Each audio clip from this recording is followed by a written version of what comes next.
So these first four are a lot easier than some of us are making than seeing. Just like with all these problems, we got to find m, find b, and then write the equation in the form y equals mx plus b. Now, when we see a slope and a point, our brains have been trained at this point to start plugging stuff in, solving it all out, right? But we only need to do that when we see through the point and then two numbers there after it. Through the point. What does this one say? This says we have a y-intercept of 0, 3, right? Just like on a table, if I look for my x value of 0, my b value is going to be right next to it. So my b is 3. What letters does slope represent again? M. So I know my m, I know my b. I can write the equation y equals m. What do I slap on the back of that? X. An x plus, what's my b? 3. I don't have to do any math. I don't have to do any solving. Okay, some of you guys worked all this out and still got 3, which is great, but we don't have to do all that. It literally tells me this is my y-intercept, 3. So we don't have to solve for b. We just plug the b value right in. Does that kind of make sense? Yeah. For those first 4, that's how easy it all was. Just take the second number. That's my b. Plug that in my equation, right? If I were to get down to something like number 8, this is when I have to do my little 3-piece puzzle. Y equals mx plus b. We're going to do a lot of this today. Turns into 7 equals 5 times 2 plus b. You guys remember doing this last week? Yeah, what would I do first after this point? What is 5 times 2? 10. What would I do with that 10 now? Minus 10 both sides. Subtract it. Subtract it. And what's 7 minus 10? Negative 3. I heard someone say it. Negative 3. So this is my b, this is my m. What's my equation? Y is equal to? Y is equal to 5x plus, or minus 3. That's right. Minus 3 because my b there is negative. Great job. Give me a thumbs up. You got that for number 8. Anybody? Billy did. Avery did. Elijah did. Taya. Good morning. Number 8. Yeah, that was number 8. All right. If you look onto the back, number 11, a lot like what we just did on the warm-up, writing our equations from graphs. First thing I want to do is look for the b value. So here's my y-axis. Here's my line. What's my b?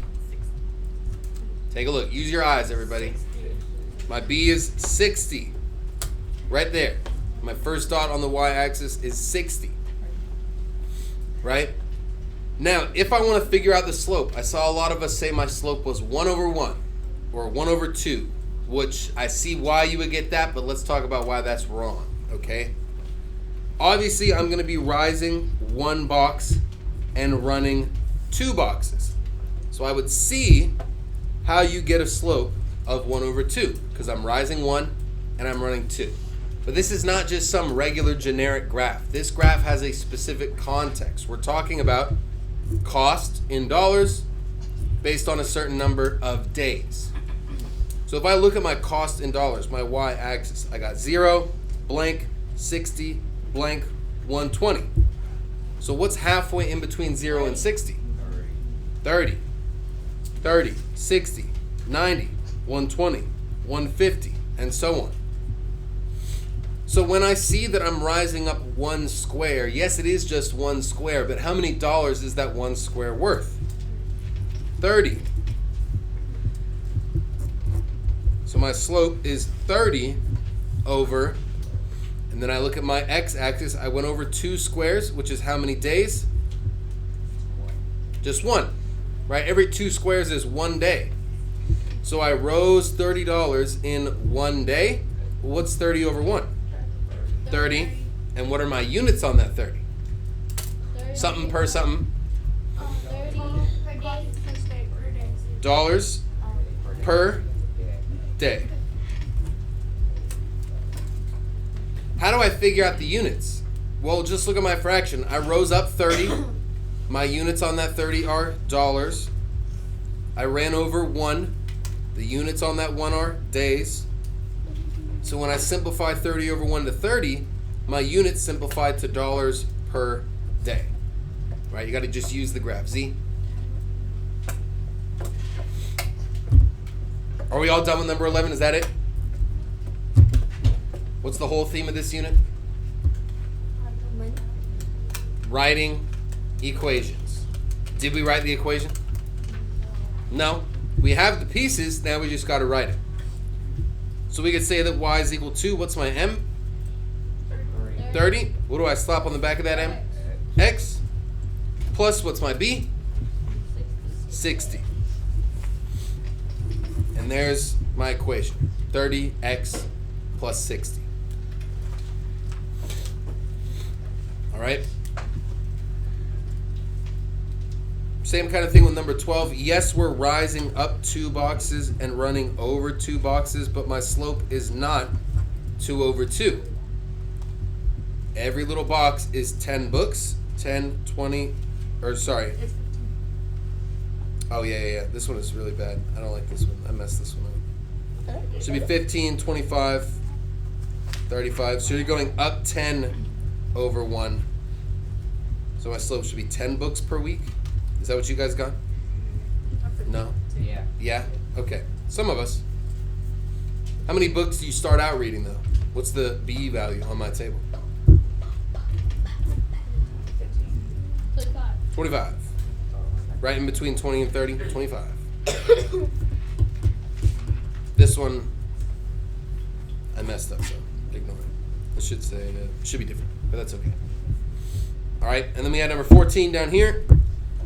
Initial cost of starting a gym membership is $50. Then the monthly fee is $20 per, remember that word, per month. So after 0 months of going to the gym, how much money have I spent in total? 0? 50. The initial cost is $50. So my initial value of B is going to be right here at that 0, and that's 50. So after 1 month, I spent that $50 on the membership. How much more did I spend for that 1 month of going to the gym? 70. I spent 20, which adds up to 70. So what's my unit rate here? What's my slope? The 50 we said was my B. So what's my M? 20. 20 what per what? Per month. Something per month, yeah? $20. That's right, $20 per month. And we could fill the table out 90 and 110. But we're not done just because we found M and B. Now we've got to plug them in. Y is equal to what? What's my M? 20. What do I slap on the back of that 20? X plus what's my B? 50.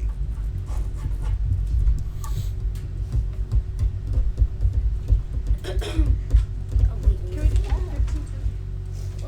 15? Sure. It's like, What's happening on number 15? Is my temperature going up or is it going down? Well, how do I get from 110 to 100? Minus 10. What about 100 to 90? Minus 10 and 90 to 80? Minus 10. What's my change in time across the top from 0 to 2? Plus 2, plus 2, plus 2. So what fraction can I set up to be able to find my M here? I got to put one number over another number. Which one's going to go on top? Negative 10, my Y over my X. And what's negative 10 over 2? Negative 5. What would my units be here? Well, temperature is in what? Not centimeters.